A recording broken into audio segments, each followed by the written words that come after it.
So how long were you in engineering?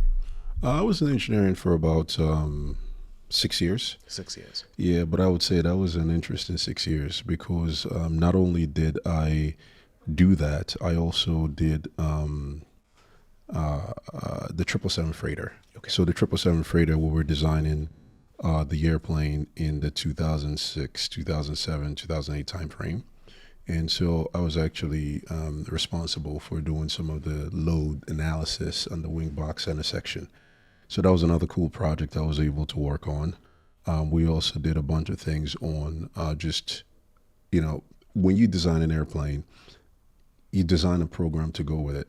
And what you find out is Maintenance program. a maintenance program Yeah. to go. And what you find out is sometimes you are able to extend the intervals. And so based on what you see out in the fleet, you can say, hey, we're doing this thing every 3 years, but no one is finding anything. How far can we go?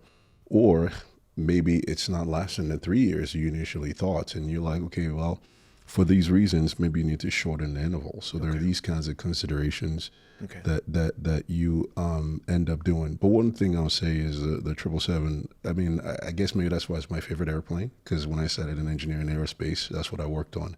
And so every time I see one, my heart skips a beat because, on a lot of 777s flying today, somewhere, somehow, some work I did is on that airplane. So it's pretty cool. Yeah. Exactly. Okay, understood. So a lot of the stuff that you're doing has impact and real impact in the operations, day-to-day operations that an airline might have. Correct. Okay. So engineering for 6 years, and you're used to the company, you've made adjustments to the life. I'm sure you're used to Seattle.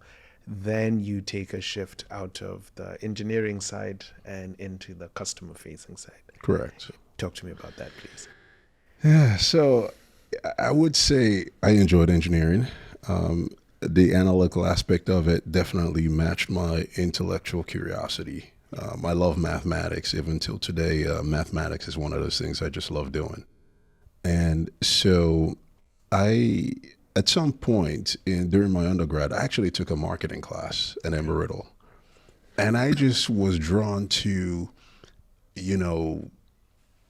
some of the things that marketers do. So I was kind of curious, hey, how do we actually market airplanes? And I had a couple of mentors back then, and they said, hey, what do you want to do with your career? I said, I want to be CEO. Well, that has changed. I don't want to be CEO anymore.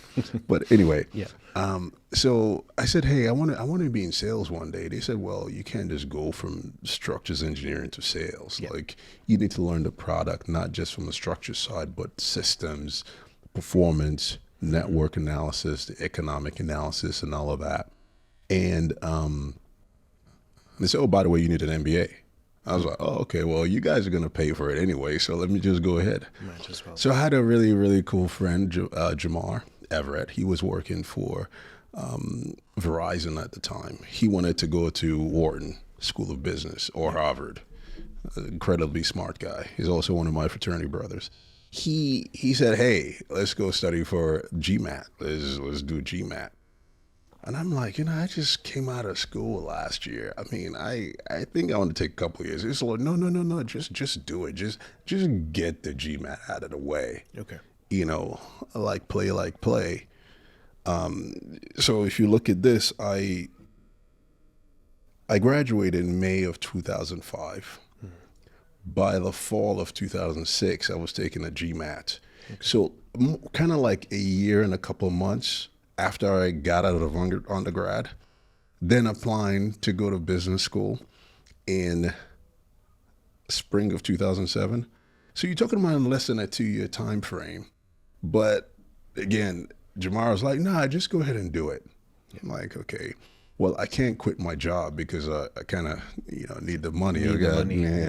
Food and rent are important. Yeah. So long story short, I think Jamar, he did very well. Like, I think it was like 96 percentile in GMAT. Wow. But he decided to go take it again, and he got up to a 90th percentile. I think I got my 90-something percentile. I think it was like the highest you can get a GMAT was like, I think 800. I can't remember what I got. It was like 7 something. I'm like, look, I don't care. I'm not trying to impress anybody. I'm just going to apply. I only applied to University of Washington, and I got in. Okay. And because they said you need an MBA. Okay. Just before you move into that, maybe just briefly explain what GMAT is. Oh, okay. I forgot what the acronym is, but the GMAT is an exam that is required that you have to take for getting into a lot of business schools and all the graduate programs in the U.S. Yeah. So this was close to, this is more than 15 years ago. So I'm trying to remember what the acronym means, but it's an exam that you need. Okay. It's one of the things they look at. Okay. So again, it was just one of those things I wasn't planning on it, applied and got in. And so when I got in, one of the things actually that made me think about what I really wanted to do, again, was part of the application process to ask, what do you want to do with the MBA? Right. Why are you seeking an MBA? What do you plan to do? How do you plan to change the world? So I, of course, had to write an essay about that. So that also forced me to think, like, okay, really, what do you want to do? Yeah. Because I had attended an information session on applying to get into an MBA at the school. And one of the things they mentioned is they want to see clarity from the applicants as to, do they have a clear path? What do you want to do with this degree? Yeah. Do you want to change careers? Do you want to go work in a different industry? That kind of thing. So it forced me to think about what I wanted to do. Where do you want to go? And I had to articulate that properly. Yeah.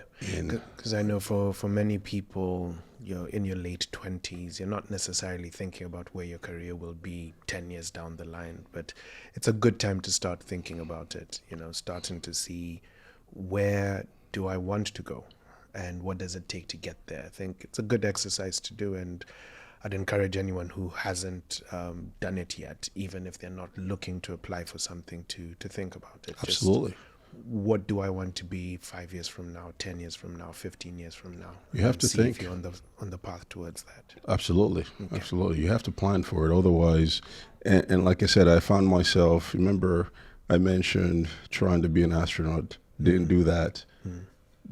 Doing propulsion, didn't do that, ended up in stress. Hey, if you make enough money, you can buy SpaceX. Yeah. There you go. And now I wasn't planning on going to business school, and There you I are. got a friend who nudged me into doing it at a time where I wasn't quite ready. Okay. But hey, sometimes you're not ready for something.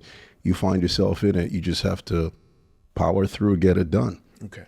Yeah. Okay. So where did you start in the marketing department of the sales and marketing team?